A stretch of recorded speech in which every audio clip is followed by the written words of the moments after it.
Karachi hawks बे horror night story.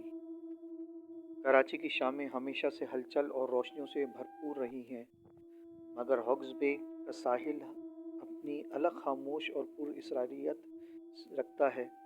कहा जाता है कि रात के बाद वहाँ जाना मुनासिब नहीं, लेकिन ये बात आमिर, जैन और फहद को कौन समझाता। तीनों दोस्त दिन में समंदर के किनारे रात गुजारने के शौक में वहाँ पहुँच गए। हवा में नमी थी, लहरों की आवाज़ गूंज रही थी और चारों तरफ एक अधूरा सा अंधेरा फैला हुआ था। उन्होंने साहिल के नज़दीक खेमा लगाया, आग जलाई और गपशप शुरू कर दी।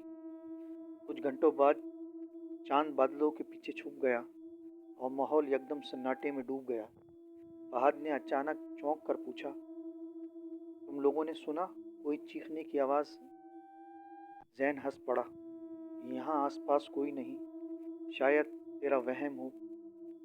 लेकिन आमिर की नज़रें दूर कहीं समंदर की तरफ जमी हुई थी। वो बोला, नहीं, कुछ तो है वहाँ।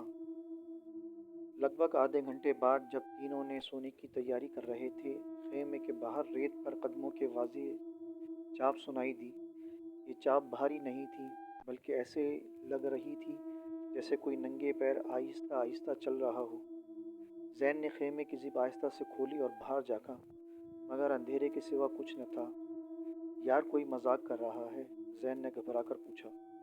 आमिर ने मोबाइल की रोशनी ऑन करके खेमे के सामने की रेत पर डाली। वहाँ इंसान के कदमों जैसे निशान थे, मगर अजीब बात ये थी कि वो आते तो थे मगर वापस नहीं जाते थे। जैसे कोई आया हो मगर गायब हो गया हो। अचानक दूर एक मध्यम सी चमक नजर आई। वो चमक किसी लाइट की नहीं थी, बल्कि ऐसा लग रहा था जैसे कोई जलती हुई आंखें उन्हें घूर रही हों। फहद ने पसीना झटक कर कहा, दोस्तों, ये जगह ठीक नहीं, हमें वापस चलना चाहिए। मगर देर हो चुकी थी। वो आंखें आहिस्ता आहिस्ता इनकी तरफ बढ़ रही थीं और फिर लहरों की शोर में एक अजीब सी ससराती आवाज़ गूंजी, ये साहिल खाली नहीं है।